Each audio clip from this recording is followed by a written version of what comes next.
Hello po mga kababayan, si Dante Maravillas, Bicolano vlogger, broadcast journalist from Albay. Pag-usapan natin itong statement mga kababayan ni General Torre, hindi tungkol sa boxing nila ni Baste, kasi si Baste po naduwag na.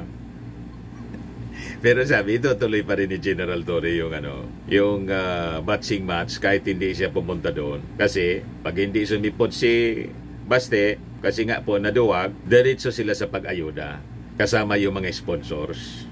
Nagka-fundraising pa rin. Ngayon, ang pag-usapan natin po, itong statement ni General Torre na lalong magpapainit sa ulo ng mga DDS. Lalo na po ni Baste, saka ni Sara Duterte, pati siguro ni Bato de la Rosa, kasi siya yung pasimuno ng Oplan Tukhang. Flawed anya, depektibo, madaling sabi, yung Oplan Tukhang ng previous administration. Depektibo man talaga po kasi yung mismong utak, depektibo yung utak.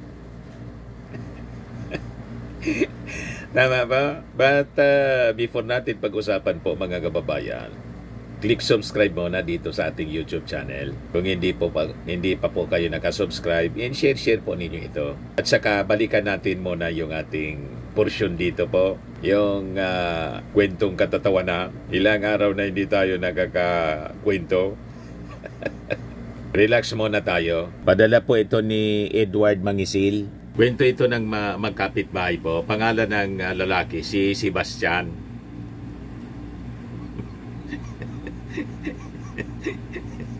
Sino? Sebastian yung nakalagay dito eh. Yung kapitbahay ni Sebastian, sabi, tinichismis daw siya. Kaya galit si Sebastian. Tinichismis ng kapitbahay na babae. Sabi ni Sebastian doon sa kapitbahay na babae, ba't mo ako pinagchichismis ha? Inumpronta, tinichismis mo na supot ako. Sabi ng kapitbahay na babae, wala akong anyang sinasabing ganyan. Sabi ni Sebastian, anong wala? Kalat na sa mga kapitbahay natin. At ikaw daw yung may sabi. Sabi ng kapitbahay na babae, ala, fake news yan. Ang sinabi ko lang anya, malapit ka nang magpatuli. Sabi ni Sebastian, mabuti naman niliwanag mo. Di man niya sinabing support. Ang sinabi, malapit na siyang magpatuli. Si Sebastian.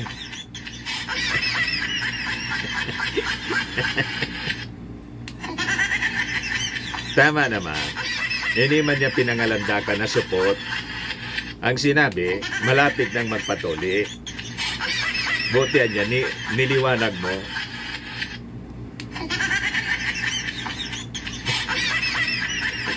Ayos? Mali yung chismis. Anyway, matik na po. 200 pesos po. Hindi ito yung hindi po ito yung Sebastian na taga Mindanao, taga Davao. Basta Sebastian yung pangalan. Linawin natin baka kung tayo yung hamonin na hamonin ng suntukan. Iduwag man po ako. Parehas kami duwag. Ano ba? O ito na po. Kasali ka na rin sa ating monthly draw. Pag nabunot yung yung entry mo, yung pangalan po ninyo, 5,000 pesos sa monthly draw. Pag hindi, kasali ka pa rin sa grand draw natin sa December.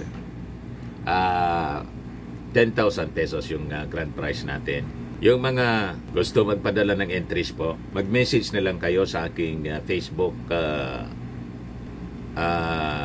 Messenger, Dante Maravillas. Kung hindi, doon sa Dante Maravillas page natin, Dante Maravillas Vlog. At saka yung mga gusto pala magnegosyo po nito at gustong bumili, mag-message na lang po kayo. Itong I Am Amazing Pure Organic Barley Powder Drink Mix from Australia. Ang dami na pong inquiries at nag-order nito sa amin. Maganda para po libre na yung inyong konsumo. Hindi man talaga libre. What I mean, kukunin na ninyo sa kita ninyo dito yung personal consumption ninyo. Yan ang ginagawa ko mga kababayan sa lahat ng mga binibenta natin. Ginagamit natin ang personal, pero hindi na galing sa galing sa sariling bulsa, kundi galing po sa kita. Ganon. So, balikan natin yung ating kwento. Yan sabi ni General Torre. This is fake news, anya. It is cruelest form. Yung Oplan Tokhang, fake news daw. In its cruelest form, it trivializes the experience of the families of the victims. Sabi ni General Torre, let us be clear, the deaths of drug war victims are not, as someone famously shrugged, shit happens. Referring dun sa sinabi, mga kababayan, ni Bato de la Rosa na dating PNP chief, pinapalabas na yung mga namatay po sa Oplan Tokhang, collateral damage, shit happens. Intentional po yung ginawa, mga kababayan, kasi narinig naman po natin kung paano magbanta yung dating Pangulong Digong. Proud siya sa kill, kill, kill. And that is, publicly announced yung kill, kill, kill. Ganon din po si Bato de la Rosa. Kaya ito sinasabi ni General Torre, depiktiboan niya. Ang Oplan Tokhang ng previous administration was flawed, sabi po ni General Torre. Yan Oplan Tokhang in its most basic concept niya is flawed. Think about it. We go to someone's house, knock on the door, beg the suspected lawbreakers to stop. Yet, do we have the evidence? Tama po si General Torre. Bakit ka kakatok doon? Unang-una niya, yan ang ibig sabihin ng Tokhang. Yan Tokhang is a play of words. Tok-tok, which means to knock, and hangyo, which means to plead. Oplan Tokhang. Yan ang binuo na term ni Bato de la Rosa. Salitang Bisaya, salitang Davao, Oplan Tokhang. Tok-tok and hangyo, to plead. Ang tanong mga kababayan ni General Torre, bakit niya may ebidensya kayo para itokhang magmakaawa sa inyo after tuktukan yung bahay ng residente? So doon pa lang niya may problema na. It is defective, it is flawed, sabi niya. It was flawed, sabi niya. So sabi dito sa balita, human rights groups estimate that Duterte's anti-drug campaign killed between 12,000 and 30,000 people, many of whom were from poor communities in supposedly resisted arrest.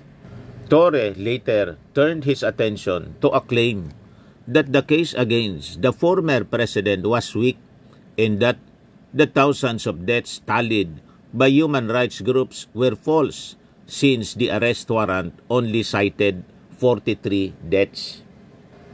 Yan po ang pinangangalandakan ni Sara Duterte sa mga interview sa kanya sa The Hague. Kini-question yung crimes against humanity sa rally. Questionin ninyo doon sa sa harap ng mga judges, hindi sa pamamagitan ng mga rally. Kasi wala man pong mangyayari. Pag sa rally po, propaganda lang po yan.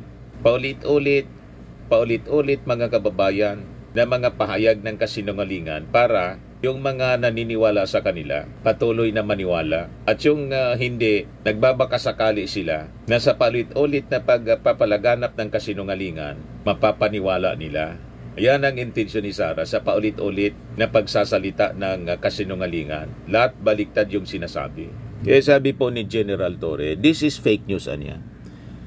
In its cruelest form, it trivializes the experience of the families of the victims. Let us be clear, the deaths niya of drug war victims are not, as someone famously shrugged, shit happens. Healing begins with acknowledging loss. Makikita ninyo, ang mga statement mo ni General Torre, factual and full of wisdom. Healing begins with acknowledging loss. Hindi yung bastang sasabihin mo na lang na shit happens, tulad ng sinabi po niya ni Bato de la Rosa. Siya na yung sabi niya, shit happens niya. Ibig sabihin niya, nangyayari talaga niya yan sa mga operations ng police, kaya dapat tanggapin yung kanilang mga ginawang kabalbalan sa Tokhang operation, Oplan Tokhang. Yan ang gustong mangyari ng mga Duterte. Palampasin yung kanilang kalapastanganan. Palampasin yung kanilang mga pagkakamali that resulted to thousands of people died dahil sa kanyang Oplan Tokhang. Shit happens niya Pwede magkakaroon ng healing. Di mo masisisi yung mga pamilya ng mga biktima na mag-seek ng ustisya. Yun ang rason kung bakit po may kaso sila sa ICC. So sabi dito sa balita, Although Torre did not name names, it was Senator Ronald Bato de la Rosa who said shit happens in response to a 3-year-old girl being fatally shot in an anti-drug operations in Rizal in 2019. Ang ganyang mga statement po, nagpapakita lang ng walang pagpapahalaga sa buhay ng mga tao. Pero tingnan ninyo, masyado silang concerned sa buhay ni Digong. Ang buhay ni Digong, buhay na buhay. Pinakalat nila na si Digong butot balat na. Nang hindi mga kababayan pick upin ng mga tao, siguro gusto magpaawa, butot balat na doon. Pinalalabas kasi nila, inaapi, dapat kaawaan si Digong, inaapi ng Marcos administration. Wala man pong mag-alsa ng mga tao. Gustong gatungan yung ating mga mamamayan. So tumigil na sila sa sa kwento ng cremation. Pati cremation po. Sabi natin, kala ko ba i-cremate na si Digong? Pagkatapos, sa sunod na bisita ni Sara, ang sinasabi ni Sara, kausap na niya daw yung tatay niya, na-interview siya sa The Hague, at ang sabi sa kanya, pag tumakbo ka niya sa pagpangulo, mangangampanya ako sa'yo sa 2028 presidential election. I hope niya makalabas ako rito. Sabi ko, akala ko ba butot balat na si Digong? Bakit may plano pang mangampanya?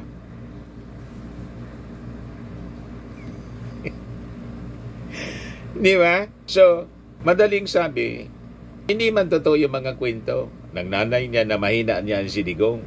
Kasi niya matanda na. Kung mahina na at matanda na, yun ang paniwala nila. Butot balat na daw eh. Wala naman pinapakitang picture. Pwede naman yung picturean. Hindi man siguro bawal. Pwede siguro yung cellphone niya. Bakit hindi pinapakita ang itsura ni Digong ngayon kung talagang butot balat na? Pagkatapos, sunod na bisita ni Sara, mangangampanya pa daw sa kanya. Di ba bangga po? Madaling sabi, binubula lang tayo. But anyway, balikan natin si General Torre sa kanyang mga sinasabi rito. Sabi dito sa balita, De La Rosa was Duterte's first PNP chief who held the post from 2016 to 2018 and was credited as the architect of the drug war. O ngayon, yung mga DDS po, pakalat ng mga fake news. Ang ilig-ilig na nila sa fake news po. Kaya nag-react po yung nag-react yung ICC sa kumalat na mga balita na si Digong po palalabasin na po yung release, temporary release. Kaya sabi ng ICC, Duterte is still detained, denies release rumors. Kaya sabi dito, in a text message to reporters, Caroline Maurel, outreach officer from the Public Information and Outreach Section ng ICC, said that if a suspect were released from the chamber's custody niya, the court would immediately and officially confirm it to the press. I can confirm niya that there is no change in the status of Mr. Duterte. He is still in the ICC detention, sabi po ni Maurel. Quoting ICC spokesperson Fadi El Abdallah. Pakalat po ng pakalat ng fake news ang kampo ng mga Duterte na lalabas na niya si Tatay Digong. Parang si Harry Roque, sige pakalat ng balita na nag-asylum na daw siya sa Netherlands. Palaboy siya po. Kung may application siya, hindi man na-approve, malamang sa malamang, denied na po, hindi lang niya sinasabi. Gusto na nga pong umuwi dito. Napagod na sa pagiging palaboy dyan sa Europe si Harry Roque. Yan kasi, daldal ng daldal. Pero tuloy lang ninyo. Alangan man turuan ko kayo. Ituloy lang ninyo ang telegraph ng lahat ninyo mga plano.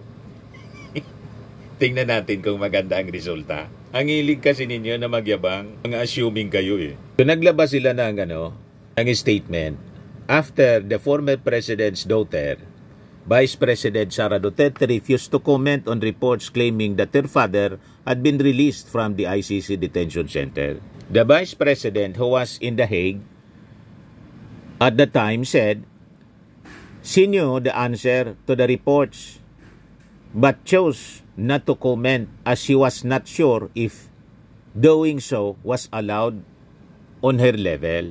Earlier, ICC Pre-Trial Chamber 1 granted the former president's request to defer the decision on his appeal for interim release. Yun nga po ang nakakatawa. Sila yung nagpetition for interim release, tapos ilalabas na sana yung desisyon. Tapos nag-file sila ng petition to suspend. O diba? Sabi nila urgent. Ngayon, didesisyon na sana, nagpahabol ng petisyon. I-suspend muna niya yung desisyon. Kontra-kontra, mga kababayan, yung kanilang mga ginagawa. Kaya sabi dito, in a filing made public on Wednesday evening, presiding judge Julia Motok said the deferment was granted by a majority of judges, either until the defense takes further action on the matter or until the chamber deems it appropriate. On June 12, Duterte's counsel appealed for the former president's urgent interim release, saying an undisclosed government had expressed advance in principled agreement to receive him. Hindi man pala totoo, mga kababayan, yung nilalakad ni Sarah at ng kanyang pamilya, yung Belgium paka yung Australia, pumunta pang Australia si Sarah, nag-deny na hindi man daw sila nag-apply. Kung hindi nag-apply, bakit denied? Halimbawa, hindi nag-apply, lalo nang masama kasi hindi pa nag-apply na maging host country yung Australia, denied na. Lalong masama yun. Nag-intention pa lang, denied na. Sabi nga, nasa na yung mga bansa? Yung China. Bakit hindi mag-host yung China? Inabando na po ni Xi Jinping. Ganyan po ang mga Chinese . Pag may pakinabang ka, okay. Pag wala ka ng paginabang sa amin, discharge ka na.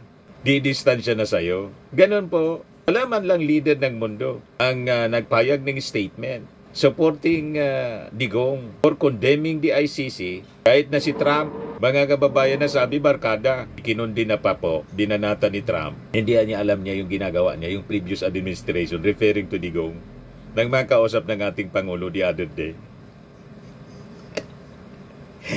You see? Kaya yung abogado niya, toliro na rin po, si Kaufman. Litong-lito na sa kanyang mga pinagagawa si Kaufman po. Kasi yung kliyente niya, paiba-iba din yung pag-iisip. Kaya pati si Kaufman, toliro na kung anong gagawin. Bangga-bangga na po ang mga aksyon na ginagawa. Sabi urgent release. Ngayon, deferment. So pinagbigyan, i-defer ng ICC judges. Sige niya, kung yan ang gusto ninyo. I-defer natin yung desisyon. Lalong matatagalan, mga kababayan, yung kaso ni Digong. Lalong matatagalan yung kanyang pagkakulong. Hindi pa nasisimulan yung trial . Deferment na agad.